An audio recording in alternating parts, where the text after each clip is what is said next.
Hello everyone, welcome back to my YouTube channel Ganit Guruji. मैं Lakshman Singh math master आपका अपने YouTube channel पर स्वागत करता हूं। आशा है कि आप सभी ठीक ठाक होंगे। वीडियो शुरू करने से पहले मेरी वीडियो पर कोई नया है तो प्लीज सब्सक्राइब कीजिए, लाइक कीजिए और बेल आइकन को प्रेस कीजिए ताकि आपको नई नई अपडेट्स टाइम टू टाइम मिलती रहे। और मेरे वीडियो को अंत तक देखिए ताकि आपको ये टॉपिक अच्छी तरह से समझ में आ जाए। तो आज का हमारा क्लास का टॉपिक है क्लास 7 मैथ्स की एक्सरसाइज 11.3 का 11th क्वेश्चन है, जिसमें हम वृत्त की परिधि और क्षेत्रफल के बारे में पढ़ रहे हैं। तो 11th क्वेश्चन है कि 6 सेंटीमीटर भुजा वाले एक वर्गाकार एल्यूमिनियम शीट के टुकड़े में से 2 सेंटीमीटर त्रिज्या वाले एक वृत्त को काट लिया जाता है, तो शेष शीट का क्षेत्रफल ज्ञात कीजिए। तो भाई मान लीजिए कि हमारे पास ये एक वर्गाकार शीट है, इसमें से एक वृत्त हमने इस तरह से मान लीजिए वृत्त काट लिया हमने, इसमें से ये एक वृत्त काट लिया। तो ये हमसे कहता है कि भाई इस शेष शीट का क्षेत्रफल ज्ञात कीजिए। तो इसकी भुजा कितनी है? 6 सेंटीमीटर की, और इसमें से 2 सेंटीमीटर त्रिज्या का वृत्त काटता है। तो वर्ग की भुजा कितनी दी हुई है? 6 सेंटीमीटर। तो इसका क्षेत्रफल निकाल लीजिए पूरी शीट का। तो 6 गुणा में 6 यानी भुजा गुणा भुजा 36 वर्ग सेंटीमीटर। अब वृत्त की त्रिज्या कितनी दी हुई है? वृत्त की त्रिज्या 2 सेंटीमीटर। इसका क्षेत्रफल पाई आर स्क्वायर 22/7 गुणा 2 यानी 88/7 वर्ग सेंटीमीटर।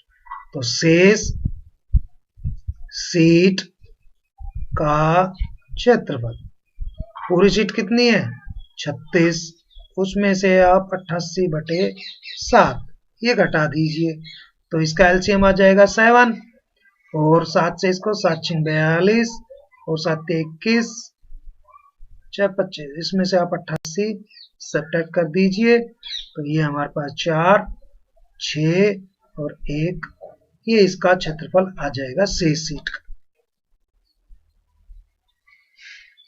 इसके बाद हमारे पास है कि एक वृत्त की परिधि दी हुई है। ये इसकी परिधि दी हुई है, यानी इसका परिमाप दिया हुआ है। परिधि दी हुई है 31.4 सेंटीमीटर। तो इसकी त्रिज्या ज्ञात कीजिए। तो परिधि हमारे पास 2 पाई आर होती है, तो यहां से इसको हम इसके इक्वल रख लेंगे। तो आर की वैल्यू निकालनी है, बाकी तो हमें 2 पता है, पाई की वैल्यू पता है, तो इसके अपॉन में 2 पाई। तो ये हमारे पास हो गया।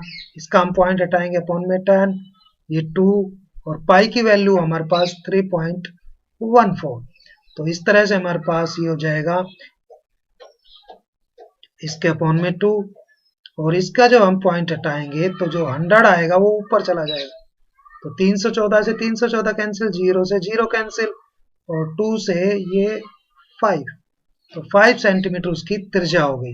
अब इसका क्षेत्रफल पाई आर स्क्वायर हो गया, यानी 3.14 पाई आर स्क्वायर, यानी ये इससे मल्टीप्लाई कर देंगे। तो ये हमारे पास हो जाएगा गुणा में 25।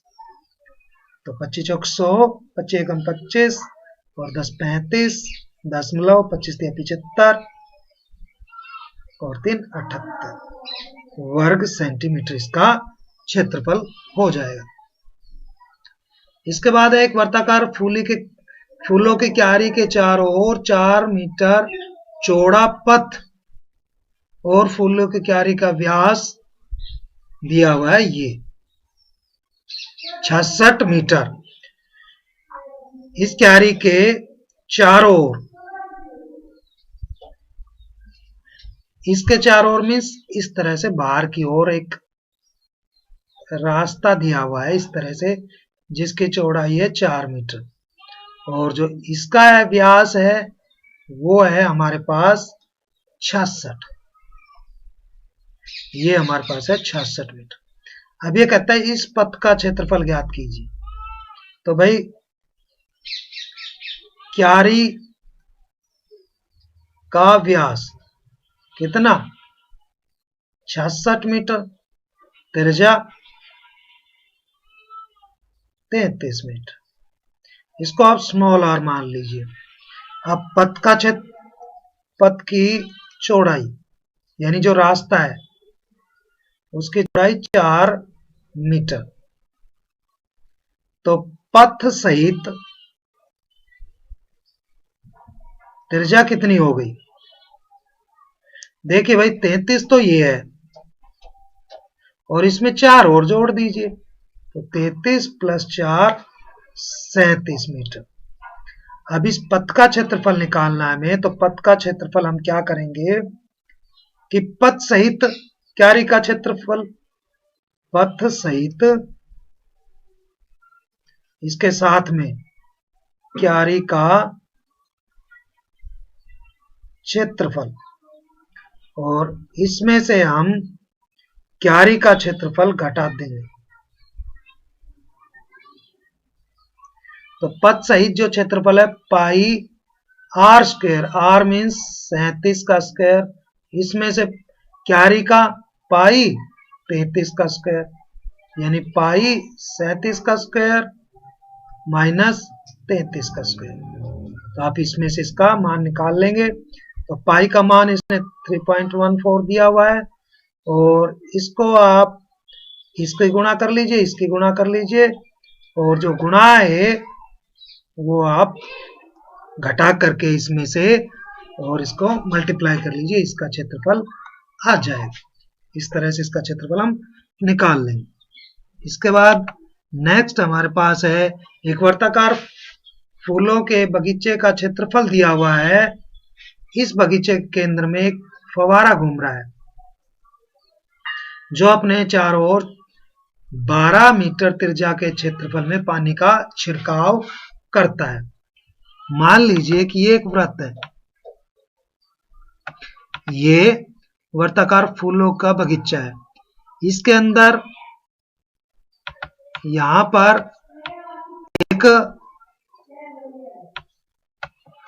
पर ये जो है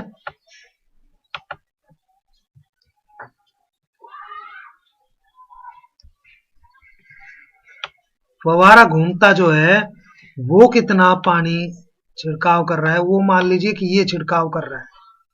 तो ये कहता है कि वो क्षेत्रफल ज्ञात कीजिए जिसमें छिड़काव नहीं हो रहा। क्या फव्वारा पूरे बगीचे में छिड़काव कर सकेगा, यानी हमें बताना है। तो आप देखिए कि क्यारी का क्षेत्रफल उसने दिया है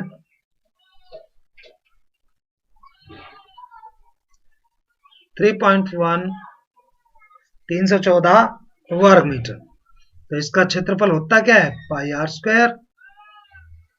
तो ये हमारे पास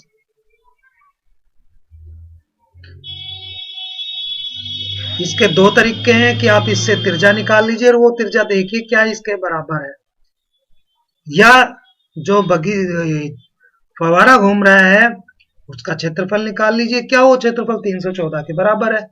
तो इस तरह से ये देख लीजिए।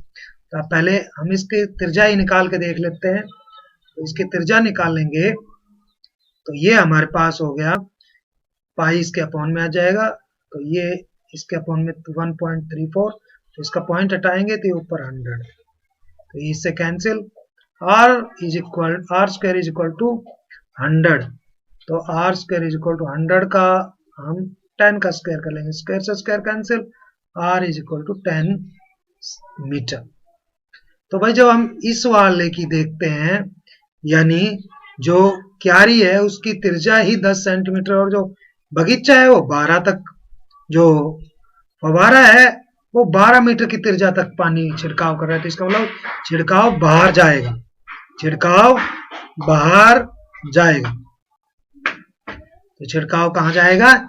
ये जो छिड़काव है ये उसका बाहर जाएगा। ये कहां तक चला जाएगा? ये बाहर तक जाएगा, इस तरह से जाएगा ये। तो इस तरह से क्या वो बगीचे को पूरा कर पाएगा? कर पाएगा, बिल्कुल। उसको छिड़काव पूरा कर देगा और वो बाहर भी चला जाएगा। इसके बाद हमारे पास है कि दो वृत्त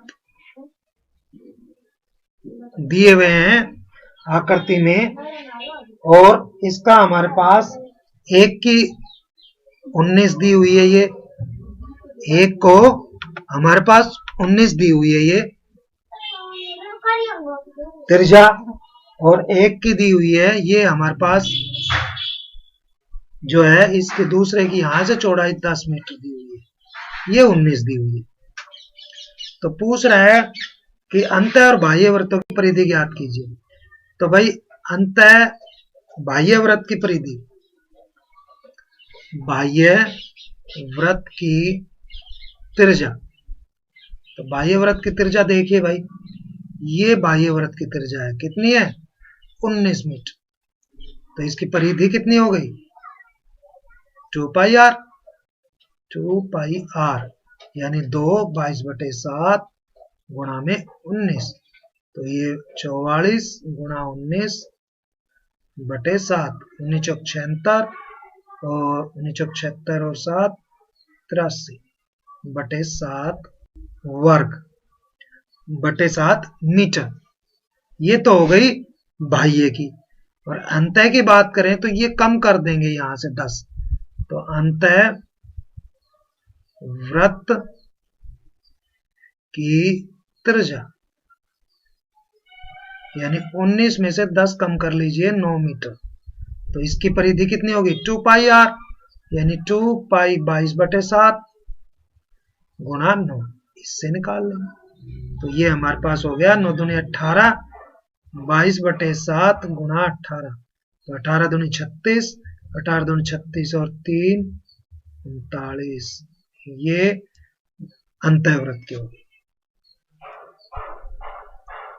इसके बाद है 28 मीटर त्रिज्या वाले एक पहिए को 352 मीटर दूरी तय करने में कितनी बार घूमना पड़ेगा? ये पहिया है, इसकी त्रिज्या दी हुई है 28 मीटर।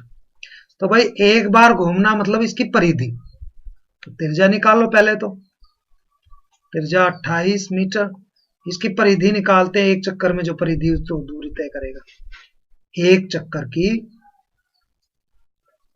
दूरी, तो 2 पाई आर, 2 पाई 22/7 गुणा 28, 7 चौक 28, और ये हमारे पास हो गया 176 मीटर। ये एक बार चक्कर की है, और उसको घूमना कितना है? तो कुल दूरी उसने दी है 352 मीटर। अब इस 352 में कितनी चक्कर लगाएगा? तो चक्करों की संख्या बराबर जो दूरी तय करनी है, कुल दूरी बटे एक चक्कर में दूरी, तो कुल दूरी 352 और एक चक्कर में 176, तो उसको 2 चक्कर लगाएगा वो इस तरह से। आगे कह रहा है हमसे कि एक वर्ताकार घड़ी की मिनट की सुई की लंबाई 15 सेंटीमीटर है। सुई की नोक 1 घंटे में कितनी दूरी तय करेगी? ये मान लीजिए कि मिनट की सुई है और 15 सेंटीमीटर है, तो ये जब 1 घंटा कैसे होगा? ये पूरा एक चक्कर लगाई तभी तो 1 घंटा हुआ उसका। तो परिधि निकालनी हमें, तो परिधि निकालने के लिए आप क्या करोगे? त्रिज्या दी हुई है, जो इसकी लंबाई है सुई की वो इसकी त्रिज्या हो गई। अब परिधि निकाल लीजिए आप यहां से, तो 2 पाई आर, 2 पाई 3.14, इसका दशमलव हटा लीजिए, गुणा आर 15, तो इसको आप मानती है 15 और ये 15 10 0, 2 से ये 10, तो 3 तिया 9, 14 तिया 42, यानी 94.2 सेंटीमीटर उसको चलना पड़ेगा। तो आशा है आपको ये वृत्त की परिधि और उसके क्षेत्रफल के सवाल निकालने आ गए होंगे। फिर भी आपको कोई क्वेश्चन नहीं समझ में आया तो आप कमेंट बॉक्स में लिखिए, उसका आपको सॉल्यूशन जरूर मिलेगा। वीडियो के अंत तक बने रहने के लिए आप सभी का धन्यवाद। वीडियो पर कोई नया है तो प्लीज सब्सक्राइब कीजिए, बेल आइकन को प्रेस कीजिए ताकि आपको नई नई अपडेट टाइम मिलती रहे। Thank you.